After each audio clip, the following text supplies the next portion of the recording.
लो भी दोस्तों, आज हम बात करेंगे वह ES प्रसन्ना के बारे में।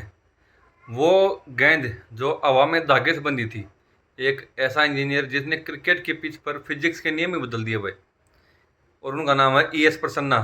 स्पिन का जो असली ग्रैंड मास्टर कहा जाए तो वो उनको कहा जाता है। क्रिकेट में दोस्तों दो तरह स्पिनर होते हैं।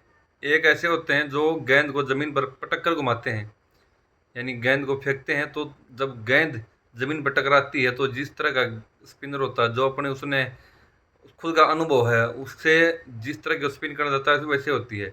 और दूसरे थे ES प्रसन्ना, जो गेंद को हवा में ही नचा देते थे। वह पैसे से एक क्वालिफाइड इंजीनियर थे जो उनके खेल में दिखता भी था। वह गेंदबाजी को गणित और फिजिक्स की तरह लेते थे। वो एक कह सकते हैं कि जादुई डोरी। प्रसन्ना की सबसे बड़ी ताकत थी फ्लाइट, यानी जो गेंद है उसको हवा में तैराना, फ्लाइट देना, वो थी वह प्रसन्ना की सबसे बड़ी ताकत। ऑस्ट्रेलिया के जो महान कप्तान रह चुके हैं इयान चैपल ने उनके बारे में एक बहुत ही खूबसूरत बात कही थी। और उन्होंने कहा था कि प्रसन्ना की गेंद ऐसी लगती थी जैसे वह एक धागे यानी स्ट्रिंग से बंधी हो। वह गेंद को फेंकता था, बल्लेबाज उसे मारने के लिए आगे बढ़ते थे, लेकिन प्रसन्ना फिर उस धागे को अपनी तरफ खींच लेते थे और जो गेंद है वो बल्लेबाज की पहुंच से दूर होकर स्टंप में घुस जाती थी। ऐसा कहा था भाई इयान चैपल ने।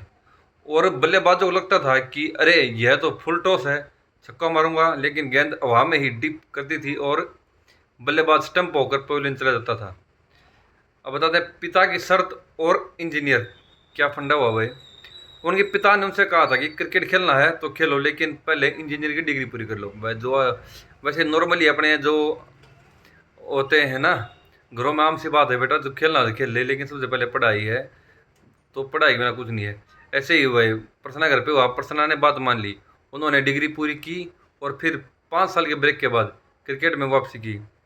और वापसी ऐसी की, उन्होंने रविचंद्र अश्विन से पहले उस समय भारत के लिए सबसे तेज 100 विकेट ली थी। बट टेस्ट में सिर्फ 20 टेस्ट में ही उन्होंने 100 विकेट ले ली थी, और वो उस समय का रिकॉर्ड था।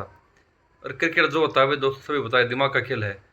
और वो कहते थे मैं विकेट के लिए गेंदबाजी नहीं करता, मैं बल्लेबाज के दिमाग यानी ईगो के साथ खेलता हूँ और उसमें मैं जीत जाता हूँ। बिशन सिंह बेदी, चंद्रशेखर, वेंकटेश राघवन के साथ मिलकर उन्होंने जो स्पिन की चौकड़ी बना रखी थी, उसने 1960 से लेकर 1970 के बीच में दुनिया पर राज किया था भाई। तो भाई द चेज मास्टर उनका हुनर था, master of flight and drift. तारीफ best of spinner I ever played से by Ian Chappell. Background qualified engineer, return to cricket after 5 year study break. Record record उनकी कुछ इस प्रकार है। First in Indian to 100 test wicket at that time, यानी उस समय उनकी वह फास्टेस्ट 100 विकेट थी किसी भी भारतीय गेंदबाज के द्वारा। रोल क्या था? The brain of the famous spin. ठीक है। और अब बताते क्वार्टर। क्या आपको लगता है कि T20 क्रिकेट के आने से स्पिनरों ने जो गेंद को हमें तैराना कम कर दिया है? वो तो भाई जाहिर सी बात है, क्योंकि जो T20 क्रिकेट है वो इतना फास्ट हो चुका है, और T20 में स्पिन गेंदबाजों को मार भी पड़ती है, क्योंकि इतना तेज हो चुका है क्रिकेट। और ग्राउंड भी छोटे हो चुके हैं, उस समय के जो ग्राउंड थे वो भी बड़े थे। आज के फ्लैट पिच मिलती हैं, छोटे ग्राउंड हैं, थोड़ा सा बैठ के ऊपर आई वो ही 6 रन लंबे 8-10 रो पीछे जाके गेंद पड़ती हैं। तो बताना भाई इसके पीछे का कारण क्या है जो इतना क्रिकेट चेंज हो गया है।